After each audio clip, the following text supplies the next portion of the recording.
Chapter 1: Premonition. Jake Harrison never imagined that tracking his own wife would be the last frontier of his moral decline. At 44, he was one of the CIA's elite operatives in the Organized Crime Division, and his wife Alina, a 37-year-old corporate lawyer, had always been his unwavering anchor in the turbulent sea of intelligence double standards. At least, that was the case until their daughter Sophie disappeared 7 years ago.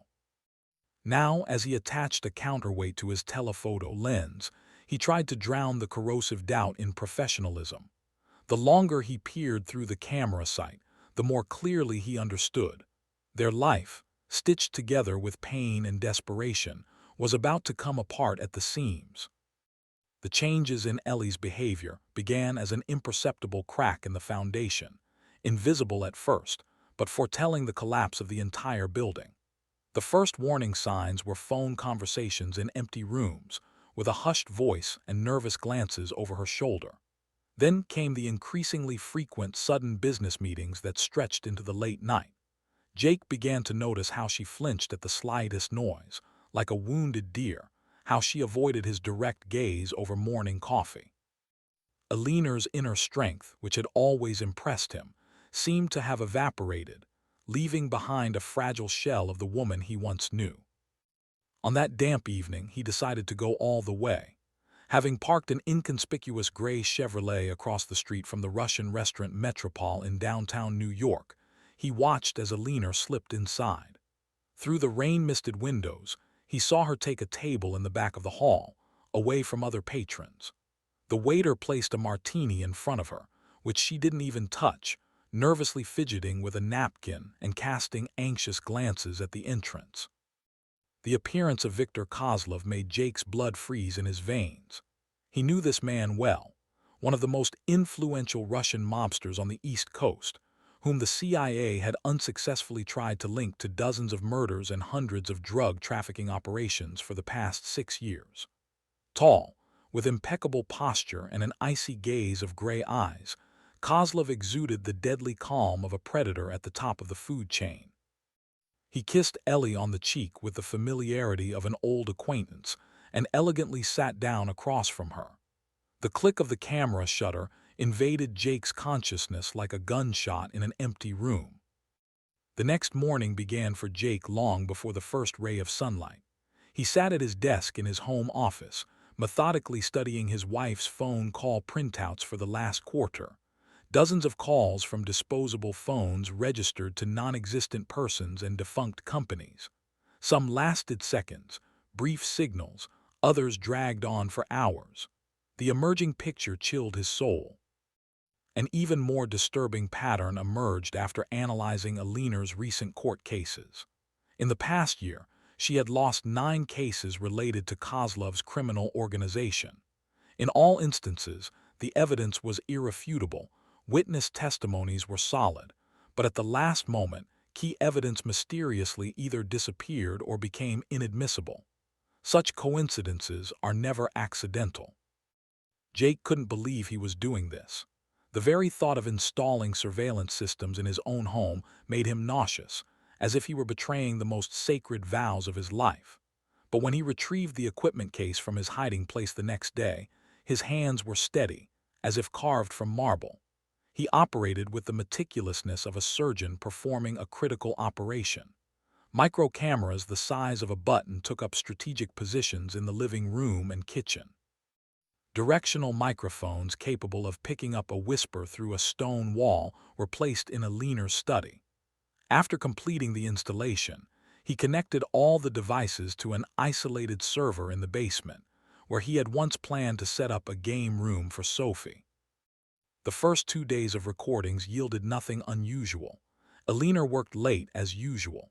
She talked on the phone with clients, prepared documents, sometimes gazed thoughtfully out the window as if looking for something in the night. On the third day, everything changed. At 11:42 p.m., a call came in. Jake, reviewing the recordings in his CIA office, saw Ellie flinch, looking at the phone screen as if it had turned into a venomous snake. She quickly went out to the terrace, but the directional microphone mercilessly recorded her every word. I understand that the living conditions are provided in accordance with the agreement. Eleanor's voice sounded like a string stretched to its limit.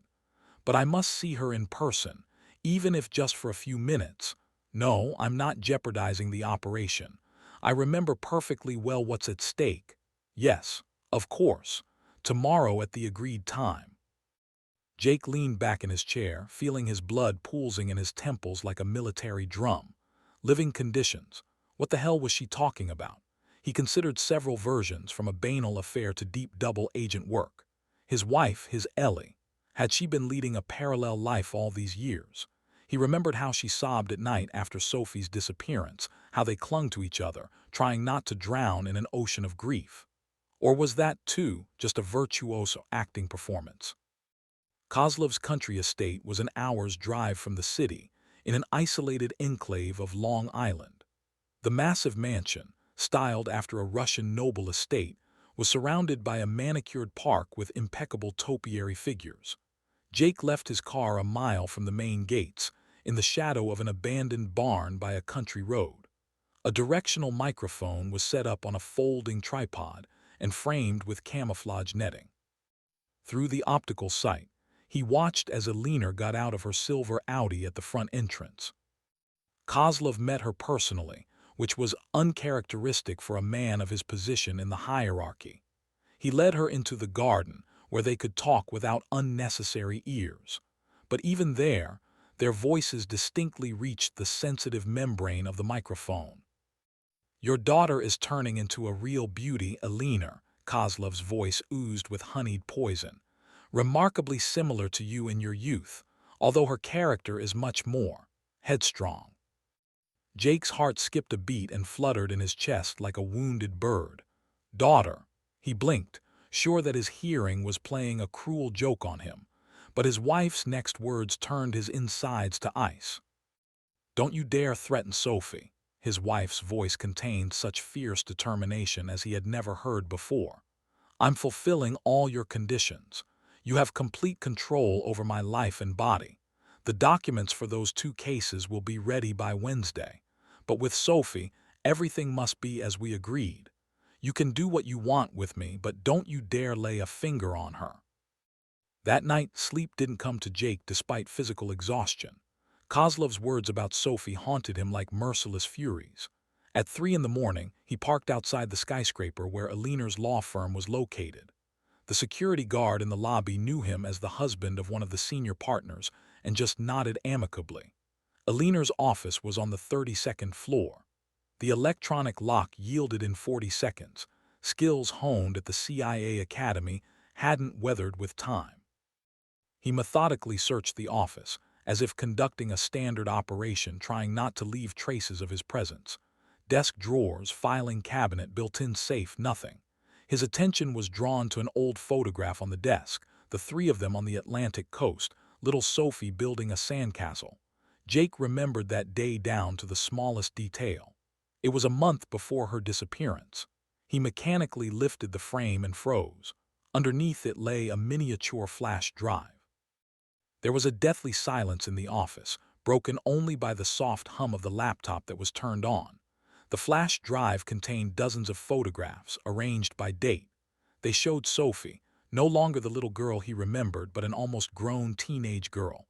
Painfully thin in a maid's uniform, she was wiping windows in a luxurious mansion, setting the table, watering exotic plants in the conservatory. The last photo was dated last week. 7 years. For 7 damned years, his daughter had been alive, working as a servant for a Russian mobster, and all this time he had been mourning her as dead. And his wife knew everything. His temples pulsed with a dull pain as he drove home. The events of the last few days were coming together in a monstrous puzzle. Kozlov had kidnapped Sophie to blackmail Eleanor, forced her to work for the mafia, destroy evidence, sabotage cases in court. And she had remained silent all these years, paralyzed by fear for her daughter's life. And undoubtedly, he had threatened to kill them all if the truth surfaced. Behind the wheel, Jake felt a cold, calculating fury boiling inside, much more dangerous than the flame of momentary anger. He turned on the police scanner. The airwaves were filled with the usual cacophony of urban incidents, thefts, assaults, domestic conflicts. Several times, the call signs of officers he knew personally from joint operations flashed by. He had long suspected some of them of being on the Russian mafia's payroll. Too often criminals arrested on his tips were released due to insufficient evidence. Now he understood why the investigation into Sophie's disappearance had hit a dead end 7 years ago. The system was rotten to the core with corruption. Stopping by the house, he sat in the car for a long time, watching the lit windows of the bedroom. Elena wasn't sleeping. He could see her silhouette by the window, fragile and lonely. Perhaps she was waiting for another call from Kozlov, or maybe she just couldn't sleep like him, under the weight of her secrets. Acting through official channels was pointless. Too many people in the law enforcement system had been bought by the mafia. There was only one path left. He pulled out his phone and dialed his handler at the CIA. "Michael, this is Harrison. I need a vacation." "Yes, immediately. Family circumstances. 3 weeks will be sufficient. Thank you, I knew I could count on you." He got out of the car and opened the trunk. In a special compartment under the false bottom lay a bag with combat gear, his personal emergency kit for a rainy day. It seemed that day had arrived. It was time to bring his daughter home.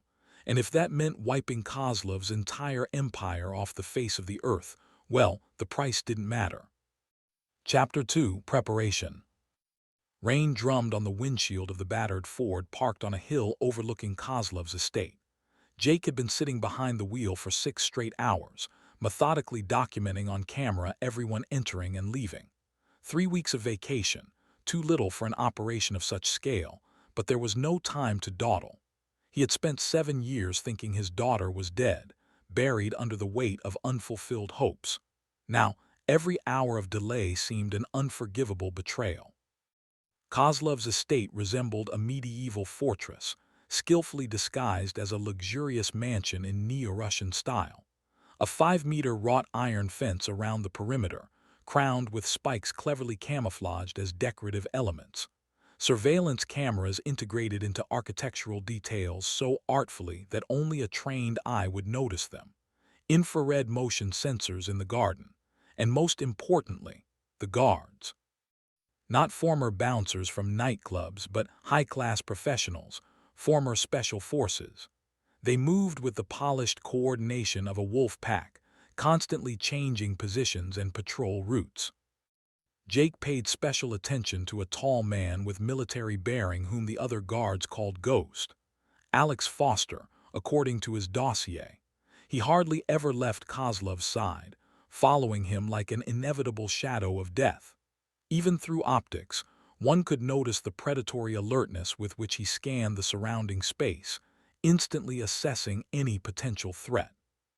At noon, a truck with provisions drove up to the main gates. The guards checked it for almost half an hour, searching every box before letting it inside. Jake made a note in his notebook. Such deliveries occurred every Monday and Thursday. A potential breach in the defense, though risky. The driver had surely been thoroughly vetted before being allowed to work. In the evening, returning to his rented apartment on the outskirts of town, Jake laid out the photos taken over the past few days on the table. Among them were several good shots of the inner courtyard, obtained using a miniature drone disguised as a crow. He methodically marked on the estate plan the locations of guard posts, surveillance cameras, and presumed blind spots. The picture emerging was discouraging. Penetrating undetected seemed like a task close to impossible. One of his phones rang, a secure line, the number of which was known to only a few people in the intelligence services. It was Thomas Murphy, his old friend from military intelligence.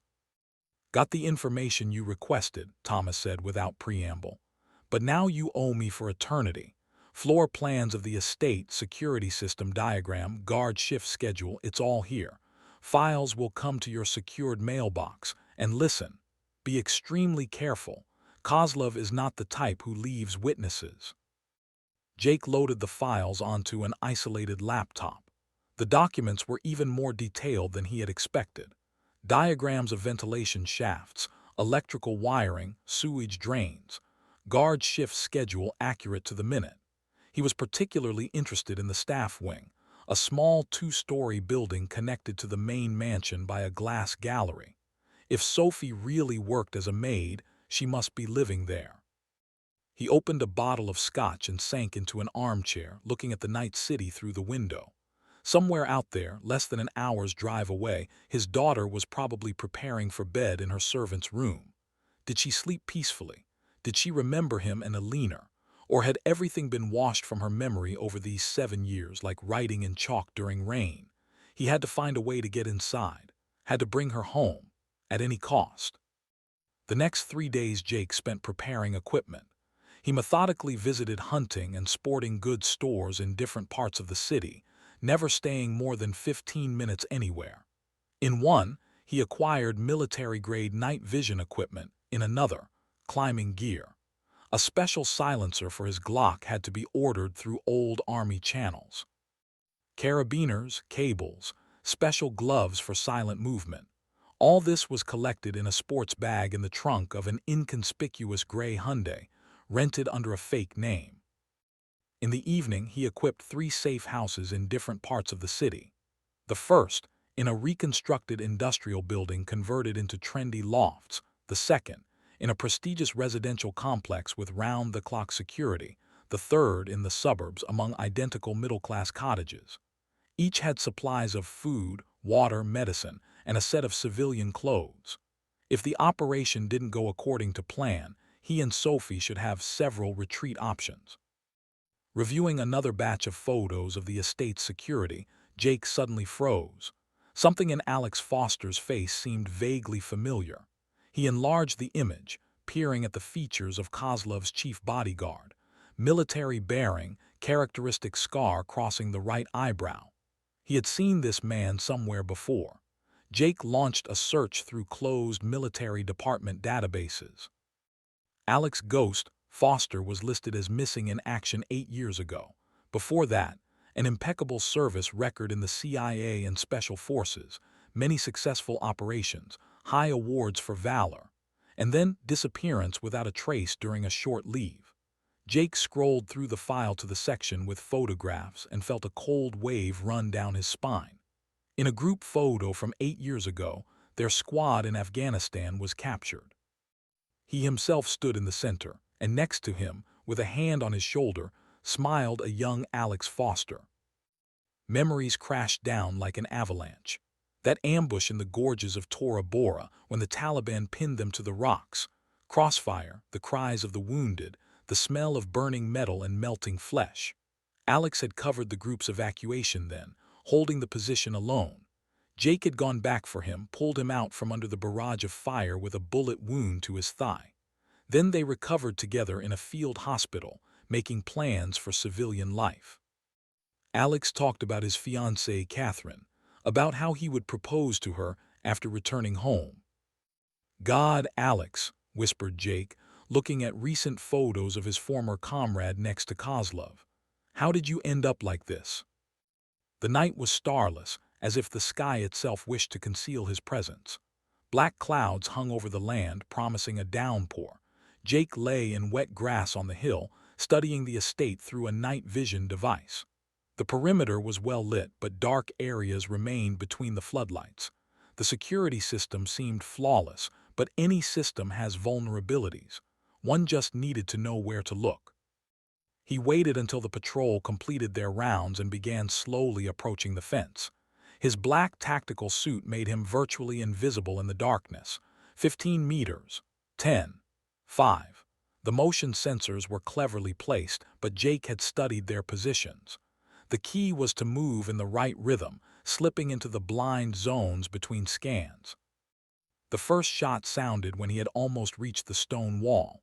The bullet embedded itself in the ground just centimeters from his foot. Jake rolled, evading the line of fire, but the second shot came even closer. The shooter was damn good. A siren wailed. From the darkness, the silhouettes of guards materialized, quickly surrounding his position. Jake threw a flashbang grenade and dashed towards the trees. The flash momentarily blinded his pursuers, but he knew it was only a temporary advantage. Pushing through the brush, he could hear the guards methodically combing the area. They were driving him towards the eastern part of the fence, where a steep slope blocked the path to retreat. Suddenly, a tactical flashlight beam caught his figure in the darkness. Jake spun around, drawing his pistol, but froze. Before him stood Alex Foster, holding him at gunpoint with an automatic rifle. In the merciless light of the flashlight, his face seemed carved from granite. "On your knees." Slowly, Alex's voice was as cold as water in a mountain stream. Jake obeyed, sinking to the sodden ground. The rain had finally begun, heavy drops breaking against the tree leaves. Alex approached, not lowering his weapon. His hand reached to tear the balaclava from the intruder's face, but suddenly froze in midair. In the flashlight's beam gleamed the army dog tags on Jake's neck, the very ones with which he had served in Afghanistan and Iraq. Alex knew these tags. He himself had engraved Jake's name on them with his field knife when they lay in ambush in the Hindu Kush Mountains. "Good Lord, Jake," Alex exhaled, lowering his weapon. His face reflected shock as if he had seen a ghost. "What the devil are you doing here?" "Can't explain everything right now, Alex," Jake said quietly. "Later I'll tell you everything, but now just leave and forget you saw me. I'm begging you." They looked at each other for a long second. Somewhere in the distance, the shouts of the guards grew louder, approaching their position. Alex raised his rifle and fired twice into the air. "He went west," he shouted into the radio. "I'm in pursuit. Everyone regroup and block the western perimeter." Then he turned to Jake and said through gritted teeth, "You have 2 minutes. Run. And don't show up here again, or next time I'll shoot to kill." Jake dissolved into the night like a ghost. Already at his car, he heard Alex reporting over the radio, "Area clear." The intruder disappeared into the woods, continuing pursuit. He knew it was a lie, and he knew that now he had an unexpected trump card in the upcoming game. He just needed to play it right. Chapter 3: The Deal. The harbor was exactly the type of bar where a former Special Forces soldier could quietly have a drink without drawing unnecessary attention. Stale air permeated with the smell of whiskey and cigarette smoke, dim lighting, a worn bar counter that had seen better days. The patrons, mostly dockers from the nearby port and laborers from the shipyard. Jake sat in the far corner, sipping bourbon and keeping an eye on the entrance. He knew that sooner or later Alex would appear here. Over the past week, he had come here 3 times after his shift. Foster entered at exactly 10 as on previous evenings. He cast a professional glance around the room, instantly assessing the operational situation. His gaze fixed on Jake for a fraction of a second, but his face remained impassive. He approached the bar, ordered a double scotch, and settled 2 tables away from his former comrade. "You were always a terrible tale, Jake," he said quietly without turning his head. "I spotted you 3 days ago." "Wasn't trying too hard to hide." Jake moved to his table, placing a bottle of Johnny Walker between them. "We need to talk, Alex." For a while they sat in silence, studying each other. The years had changed them both. Deep wrinkles had settled in the corners of Alex's eyes. Early gray was breaking through at his temples. But the main change was in his gaze, cold, calculating, as if he was constantly calibrating a sniper scope. "Remember that day in Kandahar?" Jake finally asked, filling the glasses. "When we got ambushed in the gorge?" "You pulled me out with a shot-up leg," Alex nodded. "I still owe you for that." "What happened afterward, Alex? Why did you disappear?" Foster downed his glass in one gulp. His fingers trembled almost imperceptibly, betraying inner tension. "My father got sick. Inoperable brain tumor. Insurance only covered basic palliative care, and experimental therapy in Switzerland cost insane money. I tried all legal avenues, but time was slipping through my fingers like sand in the desert." He fell silent, examining the amber liquid in his glass. At the next table, a group of port stevedores laughed loudly, but neither Jake nor Alex even turned their heads in that direction. Kozlov offered a job, Alex continued after a pause. Said with my skills I'd quickly earn the required amount. I agreed, thought it was temporary. I'd work a year, collect money for treatment, and leave. But you know how it is. You can't escape this swamp by just stepping over the quagmire. What about Catherine and your son? Alex's face contorted painfully. They think I'm dead. It's better that way, for everyone. I couldn't go back to them after what I'd done. Couldn't risk their safety. My daughter is alive, Alex, Jake said quietly. She's at Kozlov's estate, all these 7 years. Alex sharply raised his head. Understanding flashed in his eyes. So that's why you tried to infiltrate the grounds. Damn, I should have guessed. Jake leaned forward, lowering his voice. Help me, Alex. You know all the security systems, all the vulnerable spots. Together we can get her out. Are you sure you can trust me? I saved you in Afghanistan, and you saved me. Such things aren't forgotten. Alex was silent for a long time, staring at the space in front of him. His fingers automatically rotated the glass, leaving wet circles on the worn tabletop. Somewhere deep in the bar, a blues song wailed, a protracted song about a man who lost his soul at a crossroads of fate. You have no idea what you're getting into, Jake, he finally said. Kozlov isn't just a crime boss. He's obsessed with control, power over people. If we fail, he won't just kill us. He'll destroy everyone dear to us. I have no choice, Jake shook his head. This is my daughter, I have to at least try. What about your family, Catherine, little Jason? Jake pressed on a sore spot. They still love you, wait for you. You can return to them, start with a clean slate. Alex's knuckles whitened from tension. I'm no longer the man they remember. But you're still the man who had my back in Kandahar, the one who saved half our squad by holding position alone.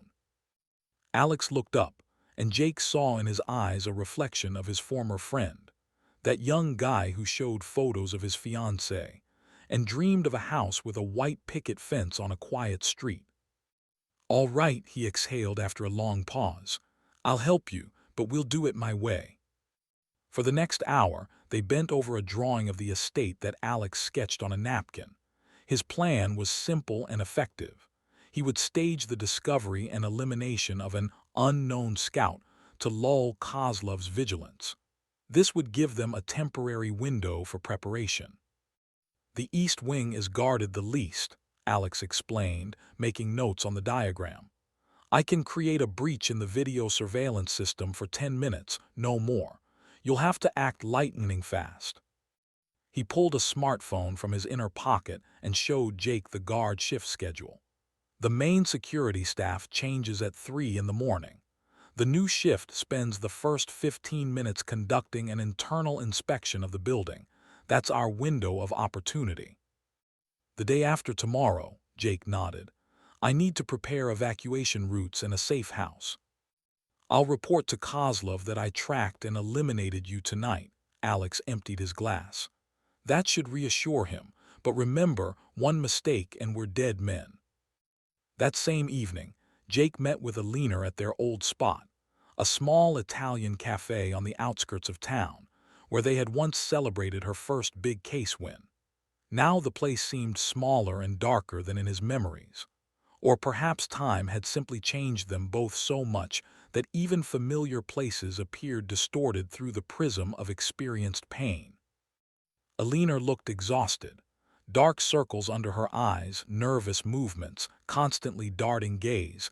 Everything betrayed a person living in continuous fear. When Jake told her about the plan, she grew even paler. This is madness, she whispered, clutching a cup of cold espresso. You don't know Kozlov like I do. He revels in power over people.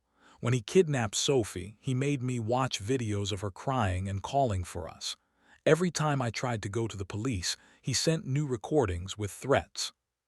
Why didn't you tell me? Jake asked quietly, restraining his seething rage. He swore to kill her if I told anyone. Her voice trembled like an autumn leaf in the wind. And then it was already too late. I was mired too deeply in all of it. Destroyed evidence, failed cases. I became an accomplice. Jake covered her hand with his. It was icy, like that of a marble statue. "Listen to me," he said. "We have a chance to fix everything. A man from the inside who will help us, will bring Sophie home. Are you sure you can trust him? He saved my life in Afghanistan, and I saved his. Such debts aren't forgotten." Alina slowly nodded, as if making an agonizing decision. "What do I need to do?" "Just continue as usual. Don't give Kozlov the slightest reason to suspect anything. And when it all starts, be ready to leave the city immediately." Leaving the cafe, Jake headed to his safe house. Alex should be reporting to Kozlov now about the elimination of the unknown spy. Everything was going according to plan, but anxiety gnawed inside. He took an old photograph from the safe. Sophie in a pink dress blowing out candles on a birthday cake. She had just turned 8 then. A month later, she disappeared. The phone vibrated, a message from Alex. "Done, the boss bought it. We start in 48 hours. Jake deleted the message and unfolded a map of the city. It was time to prepare escape routes. There were 2 days ahead to think through every detail of the operation. 2 days to prepare for a moment that would forever change the trajectory of their fates. The price of error was too high. They all clearly realized this. Outside, a downpour was beginning. Jake stood by the window, looking at the blurred lights of nighttime New York. Somewhere out there in a luxurious mansion, his daughter was preparing for bed, not suspecting that very soon her life would drastically change. He prayed for only one thing, that she would find the strength to forgive him, for not finding her earlier, for allowing her to spend 7 years in a golden cage, for failing her then, unable to protect his most precious treasure. "I'm coming for you, baby," he whispered into the impenetrable darkness of the night. "Hold on just a little longer." Chapter 4: Rescue. The night was moonless, as if the heavens themselves had blessed the operation. Jake lay in wet grass at the edge of the estate grounds, watching the changing of the guard. His black tactical suit with stealth technology elements made him practically invisible in the darkness. The watch showed 2:55. 5 more minutes until the operation began. In his earpiece came Alex's muffled voice. "Perimeter cameras disabled. You have 10 minutes until system reboot. Don't screw up." Jake moved forward soundlessly. Each movement was honed to perfection, the result of countless training sessions in Special Forces units. He glided between trees like a ghost, avoiding illuminated areas. Alex had kept his word. The security was distracted by a false alarm on the west wing of the estate. Reaching the wall of the service building, Jake extracted a special climbing device, a compact mountaineering kit with carbon hooks, designed for special operations in urban environments. He covered 4 floors up in 40 seconds. The window that Alex had left unlocked opened without a sound. The corridor of service premises was empty and poorly lit. Somewhere in the distance, the voices of security guards rushing to the site of the alleged perimeter breach could be heard.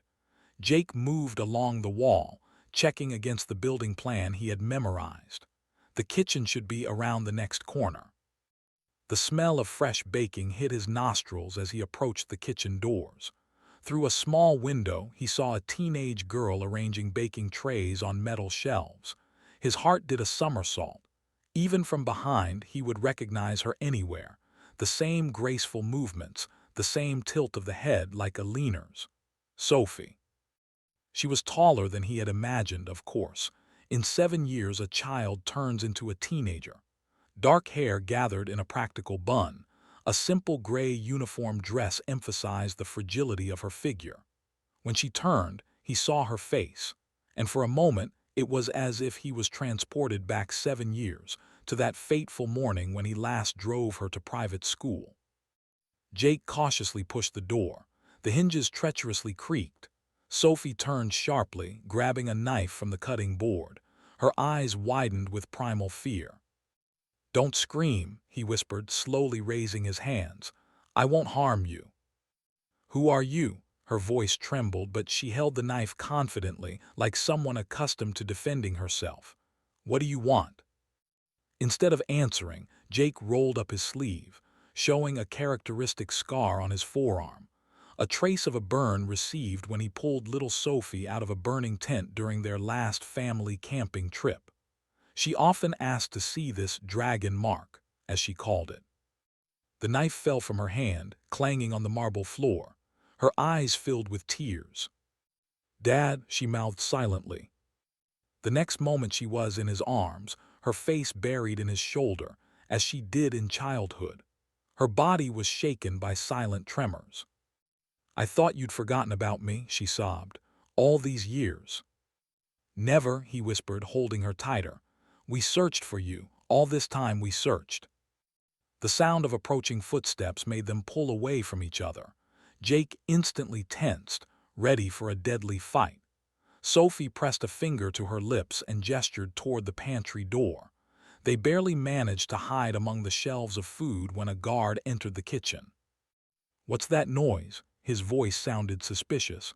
"I thought I heard something." "Sorry, Mr. Domings." Sophie's voice sounded surprisingly calm, though Jake could feel her hand trembling in his. "I dropped a baking tray, preparing breakfast for the morning shift." The guard hesitated, looking around the room. His hand rested on his holster. In the earpiece came Alex's concerned voice. "You've got trouble. Rodriguez noticed the mark on the wall where you climbed up. They're starting a general inspection of the building." "All right," Domings finally grunted. "Just keep it down and don't stay up too late." As soon as his footsteps faded in the corridor, Jake pulled his daughter toward the exit. "We need to leave. Now." "Wait," Sophie darted to her locker and pulled out a small backpack. "I packed it long ago. Every night I hoped someone would come." They moved down the corridor, trying to step silently. Jake in front, Sophie following, exactly mimicking his movements with innate grace. About 30 meters remained to the emergency exit when flashlight beams appeared at the far end of the corridor. "Check all rooms," came an authoritative voice. "The boss wants to know who infiltrated the grounds." "Run," Jake commanded, throwing open the emergency stairwell door. They raced down the steps, jumping 2 or 3 at a time. Behind them came a shout and the sound of running feet. They had been discovered. The first bullet hit the wall near Jake's head, showering them with stone chips. He spun around, drawing his pistol, and fired twice up the stairwell. Not aiming, just to make the pursuers take cover. "Alex," he breathed into the microphone, "we need cover." "Already working on it," came the reply. In that second, somewhere upstairs, a deafening explosion sounded. Alex had activated pre-installed flashbang grenades on the upper floors. Taking advantage of the security's momentary confusion, they burst out through the fire exit. The cold night air hit their faces. Jake oriented himself. About 200 meters remained to the parked car through the park. "Don't stop," he told his daughter. "Whatever happens, run to the black Jeep beyond the gates." Chaos reigned in Kozlov's office. The Russian mobster paced between surveillance system monitors, his usually impassive face distorted with rage. On one of the screens, 2 figures crossed the park, rapidly approaching the outer perimeter. "How did they get through the security system?" he roared, overturning a chair. "Where the hell is Foster?" "Boss," one of the guards burst into the office. "We discovered disabled cameras in the eastern sector. Someone deliberately created a blind spot." Kozlov froze. His eyes narrowed as he turned to the head of security. "Who had access to the system?" "Only you, me, and Foster." The guard pronounced the last word almost in a whisper, realizing its significance. "Find him," Kozlov's voice became deathly cold.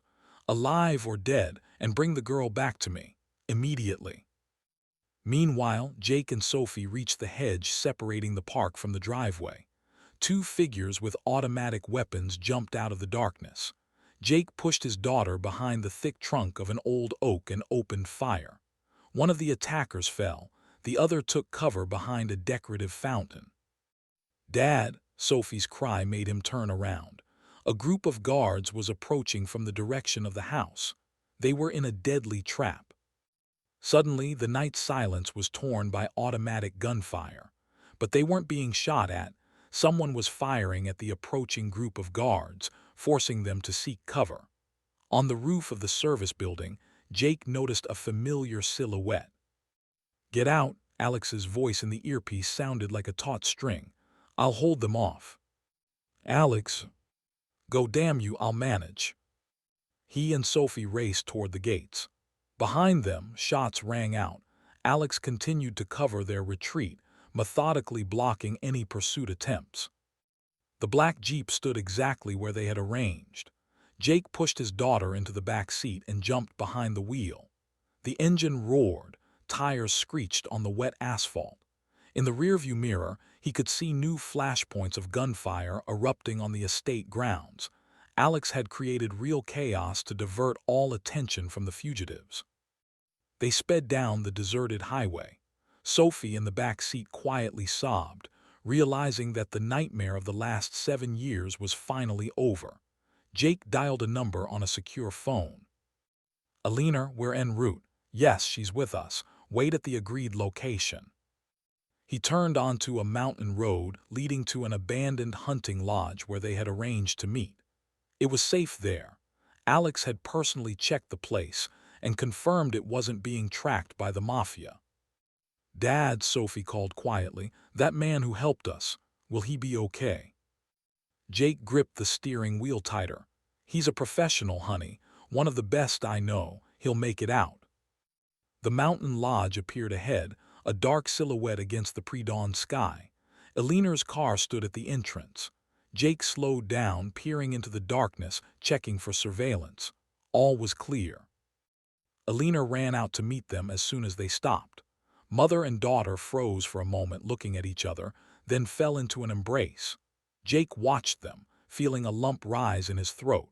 His family was finally reunited. But the price of this reunion had not yet been fully paid. Somewhere out there, at Kozlov's estate, his friend was risking his life to give them this chance to start anew. Chapter 5: Retribution. The first rays of sun painted the mountains crimson when Jake dialed Michael DeVero, the CIA Deputy Director for Special Operations. His hands were still trembling from the residual effects of adrenaline. In the adjacent room of the hunting lodge, Alina and Sophie slept, for the first time in 7 years under the same roof. "Michael, this is Harrison. Remember our conversation about the Kozlov syndicate? Time to act. I have everything we need." He methodically laid out the facts collected over the past weeks. Documents from Alina's hard drive proving coercion to cooperate. Recordings of Kozlov's conversations with corrupt officials. Money laundering schemes through shell companies. A list of liquidated witnesses. And most importantly, Alina's testimony about Sophie's kidnapping and years of blackmail. "How much time do you need for deployment?" DeVero's voice sounded extremely composed. 2 hours. Make sure the strike team consists exclusively of vetted people. Kozlov has too many supporters in law enforcement. After finishing the call, Jake stepped onto the porch. The morning air was crystal clear, infused with the aroma of pine and juniper. Somewhere in the distance, a lonely bird called. Such a serene morning, and such a stark contrast to what was about to happen in the coming hours. At exactly 7 in the morning, Kozlov's estate grounds were surrounded by 6 teams of CIA and FBI special forces. They operated as a single mechanism, the result of many hours of joint training. Snipers took positions on neighboring hills, assault teams at all exits. A fire support helicopter hovered at a safe height. "Victor Kozlov," a voice from the loudspeaker tore through the morning silence. "The building is surrounded. Come out with your hands up." The servants surrendered first, cooks, gardeners, maids. They were quickly evacuated to a safe place. Then part of the security began to come out, those who understood that resistance was futile. They were disarmed and laid face down on the ground. Kozlov himself barricaded in his office on the 2nd floor. Through the scope of a sniper rifle, Jake could see the mobster packing between windows, shouting orders into his phone to his people in the police and prosecutor's office. But it was too late. His friends in law enforcement had themselves been arrested during a synchronized operation in the city. The assault began without warning. Strike teams stormed the building from 3 sides simultaneously. Through surveillance cameras installed on the operatives' helmets, Jake monitored the operation from a mobile command center. Resistance was minimal. Most of the security had already surrendered. Kozlov met the assault team with automatic weapons fire. Bullets riddled the corridor walls, but no one was injured. Body armor and tactical shields did their job. When he ran out of ammunition, the mobster threw a tear gas grenade at the operatives, trying to buy time. "I have a proposition," he shouted when the smoke cleared. "I know everyone, all the names, all the accounts, all the safe houses. I can give you half the city administration." Jake shook his head, hearing these cries through his earpiece. Typical tactics of a cornered criminal trying to bargain when there's nothing left to bargain with. But this time it wouldn't work. Too many witnesses, too much irrefutable evidence. And most importantly, the kidnapping of a federal agent's child. For such crimes, no plea deals are offered. Viktor Kozlov, the voice of the assault team commander, was methodical and imperturbable. "You have 30 seconds to come out with your hands up. Otherwise, we will use force." The crime boss chose a third path. When the special forces burst into the office, he was sitting at his desk with a pistol to his temple. His once impeccable suit was rumpled. Cold sweat streamed down his face. "Don't come any closer." His voice broke into falsetto. "I'd rather die than go to federal prison." "Lower your weapon, Mr. Kozlov," said the team commander. "You don't want your daughter to remember you like this." It worked. The hand with the pistol faltered. "How? How do you know about my daughter?" "We know everything, Mr. Kozlov. About your family in St. Petersburg, about the accounts in the Cayman Islands, about the secret bunker under the estate. The game is over." The pistol fell on the desk with a dull thud. When handcuffs clicked on Kozlov's wrists, he looked aged by a decade. All his authority, all his arrogance had evaporated, leaving only the shell of a once formidable man who realized that his empire had collapsed in an instant. In the corner of the room, leaning against the wall, sat Alex Foster. His left arm was bandaged with a blood-soaked cloth, traces of the night's gunfight. When the Special Forces officers pointed their weapons at him, he slowly raised his uninjured hand. "I surrender," he said calmly. "My name is Alex Foster. I'm ready to give comprehensive testimony against the syndicate." Over the next 2 days, Alex gave testimony at the CIA regional office. He spoke without stopping, methodically describing each operation of the criminal syndicate, each deal, each murder. Jake was present during the interrogations, watching his friend free himself from the burden of 7 years of silence. "I want it recorded," Alex said, looking directly into the camera, "that Agent Harrison did not know about my role in the organization until the last moment. His only goal was to rescue his daughter. I voluntarily offered help based on our shared past in Army units." The federal prosecutor, a young woman with a piercing gaze, carefully studied the documents. "Mr. Foster, do you understand that your testimony can be used against you in court?" "I fully realize that. I am ready to bear deserved punishment for my actions, but I ask that my cooperation with the investigation and help in liberating Sophie Harrison be taken into account." Jake testified next. He detailed how Alex had helped plan and execute the operation to save Sophie, risking his own life. How he had covered their retreat, giving them time to escape. How his intelligence had helped conduct a successful raid on the estate. "Without Alex Foster, the operation would have been impossible," he concluded. "He has redeemed his mistakes by saving an innocent child." A preliminary hearing was held a week later. Alex faced up to 20 years in prison for complicity in a criminal organization. But thanks to Jake's testimony, and considering the substantial assistance to the investigation, the judge agreed to a deal. 3 years in a minimum security prison with the right to parole for exemplary behavior. After the sentencing, Jake waited at the exit from the courtroom. When they led Alex out in handcuffs, their gazes met across the crowd of journalists. "I'll arrange a meeting with your family," Jake said quietly. "They need to know the truth, need to understand why you did what you did. Do you think they can forgive?" For the first time during all this, uncertainty sounded in Alex's voice. "Catherine loves you. All these years she's kept your photos, told Jason about his hero father. Give them a chance to understand." Alex nodded, struggling to contain his emotions. The convoy officer tactfully turned away, pretending to check something in his documents. "Thank you, Jake, for everything. It's I who should thank you, for my daughter, for my family." When Alex was led away, Jake stood for a long time in the empty courthouse corridor. Outside, a fine rain was drizzling, but for the first time in many years he felt that justice had prevailed. Not absolute, not perfect, but humane.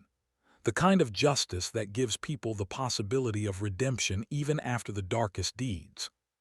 Chapter 6: New Life. 1 year later. Dr. Rebecca Stern's office was located on the 4th floor of the Center for Psychological Trauma Rehabilitation. A spacious room with panoramic windows, ergonomic furniture, soft diffused light. Everything was created for an atmosphere of trust and safety. Sophie sat in her favorite chair, legs tucked under her, talking about the past week. Over the past year she had changed dramatically. The hunted look had disappeared, her posture had straightened, confidence had appeared in her voice, that of a young woman rather than a frightened child. "I started cooking at home," she was saying, and her eyes shone with inner fire. "You know, before, the kitchen reminded me of the estate of that time. But now everything's different. Mom gave me a book of Italian recipes and we cooked together. Yesterday I made a real eggplant lasagna. Dad said he'd never eaten anything more delicious." Dr. Stern made notes on an electronic tablet, occasionally nodding approvingly. She had been working with Sophie since her first day of liberation and had seen every small step on the path to healing. The first weeks were the most torturous. Night terrors, panic attacks, aquaphobia, an inability to be in enclosed spaces. But gradually, day by day, Sophie was learning to live anew. "And how are your relationships with your parents?" asked the doctor. "You said sometimes you feel like a stranger." "Much better now," Sophie thoughtfully twirled a strand of hair around her finger. "You know, at first it was very strange. They remembered me as a little girl and I changed so much over these years, but we're learning to understand each other anew.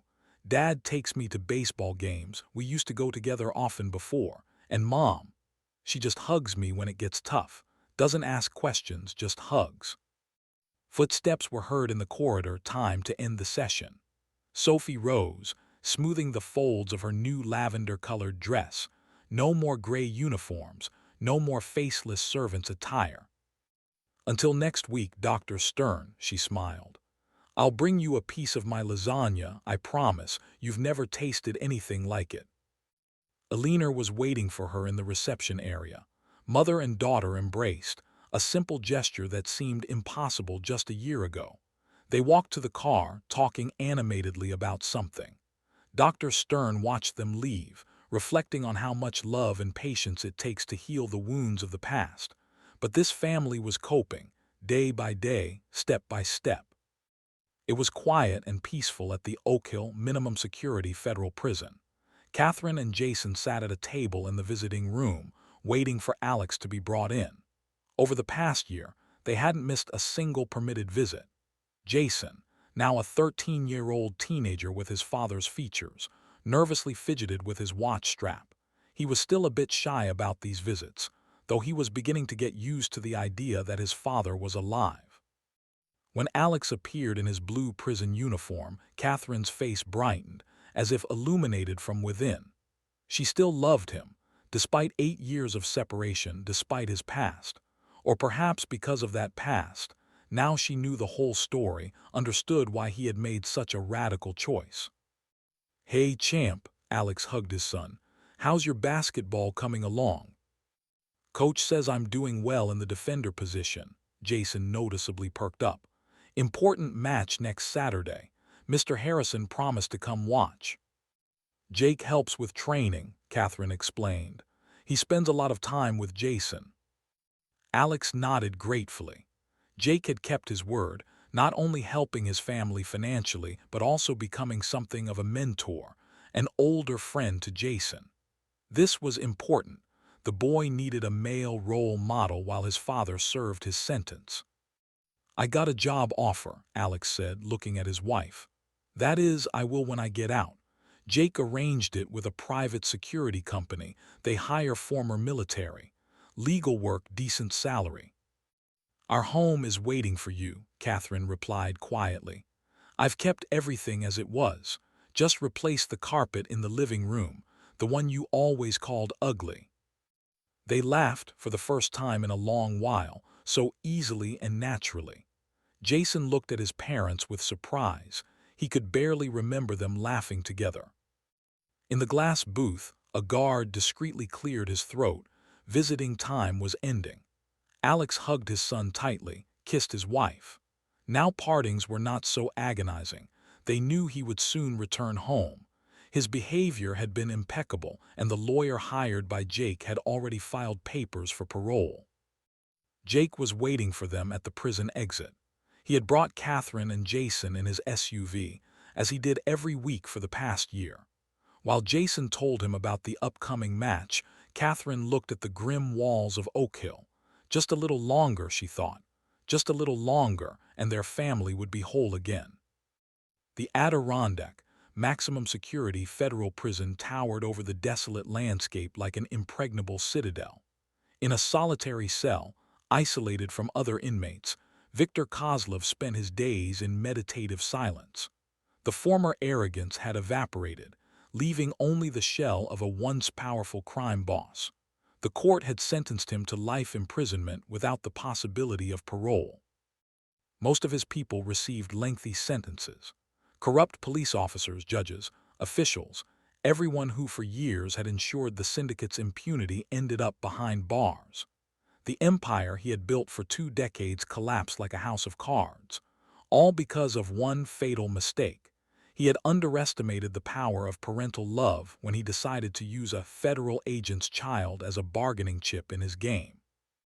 Alina returned to legal practice, but now she specialized in defending the rights of children and victims of human trafficking.